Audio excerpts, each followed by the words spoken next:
Bismillahirrahmanirrahim. Bonjour à tous et à tous. Hello mes fanophiles, mes abonnés. Comme je t'ai promis, je veux faire une série de cours concernant la biochimie humaine. Donc, sans retarder, sans faire des bêtises, on va aller directement dans le cours. Donc, directement les glucides. Les glucides. Je vais commencer par la série concernant les glucides. Et si on a le temps, Inch'Allah, on va faire les autres, c'est-à-dire les lipides et les protéines. Donc, on va commencer par les glucides. Et la partie la plus importante, c'est le métabolisme des glucides. Mais parce qu'on ne peut pas aller directement dans le métabolisme sans passer par les trucs de base, c'est-à-dire la biochimie structurelle des glucides.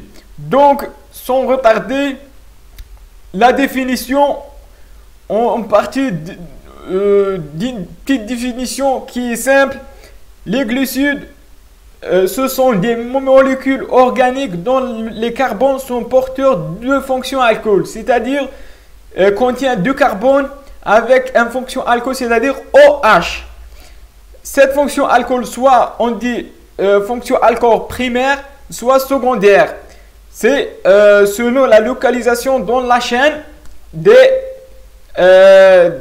glucides.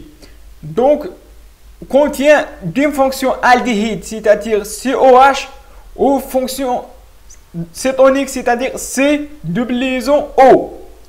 Qu'on appelle la fonction aldéhyde et la fonction cétone, on parle d'une fonction carbonylique. Parfois, les glucides, on ajoute d'une fonction acide ou bien d'une groupe aminé. L'importance en biologie, les glucides, bien sûr, tout le monde sait, ce sont des molécules à haut rendement énergétique, donc un rôle énergétique, donc à peu près 50% de nos alimentations qui sont les calories de nos alimentations porteurs par des molécules glucidiques. Un rôle structural parce qu'ils constituent des molécules fondamentales. Par exemple, tout le monde sait que l'acide nucléique est constitué par un sucre de ribose. Donc, c'est ou bien des oxyriboses pour l'ADN et le ribose pour l'ARN. Les coenzymes sont aussi des molécules importantes.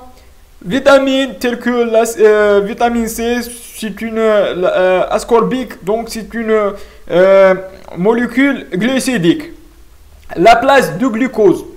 Parmi les glucides, on a choisi le glucose comme le prince, comme le roi des glucides. Pourquoi? Parce que c'est le principal carburant des tissus. En sachant que red blood cells, c'est-à-dire les cellules sanguines, c'est-à-dire les globules rouges. Les globules rouges utilisaient uniquement le glucose. Ils ne peuvent pas vivre sans glucose. Donc, c'est une molécule importante et nécessaire pour la fonction des globules rouges. Donc, c'est une molécule très importante. Le brain, c'est-à-dire le cerveau humain, utilisait aussi le glucose. Mais the brain aussi peut utiliser ketone body, c'est-à-dire les corps cétoniques.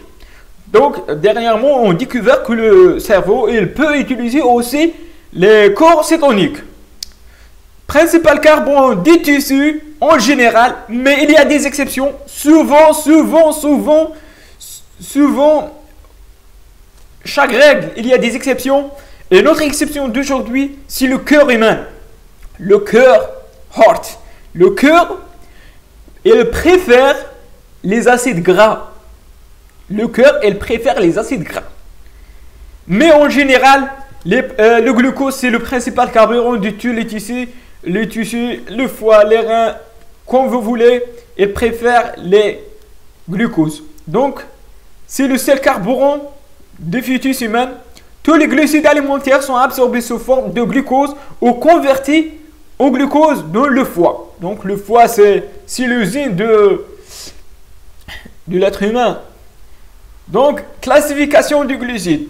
On fait une petite classification. On classe les glucides selon le nombre d'atomes de carbone, c'est-à-dire celles qui contiennent 5. On appelle les pentoses, 6 molécules carbone, les hexoses, 3 trioses. Donc, ou bien la nature du carbonyle. Le carbonyle qu'on appelle soit aldéhyde ou soit cétone.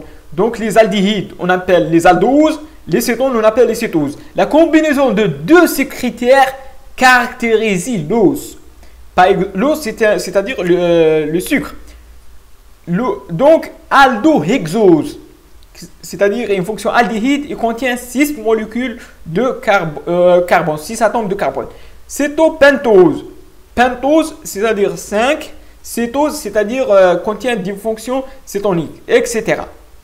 Les osides, ce sont des molécules. Oside, O, c'est un seul. Oside, c'est ensemble des molécules dont l'hydrolyse fournit 2 ou plusieurs molécules d'ose. C'est-à-dire, lorsqu'on dégrade un oside, on donne des petites molécules d'ose. C'est-à-dire, c'est un polymère, on peut dire polymère d'ose, les osides. Ces osides, soit ce sont holosides, c'est-à-dire liaison de 1 molécule d'ose, uniquement l'ose, c'est-à-dire holoside, holo, c'est-à-dire la même molécule d'ose, même molécule d'ose, qui contient d'ose par des liaisons glycosidiques. Selon le nombre d'oses constituées, soit D, tri, tétra, on appelle d'holoside.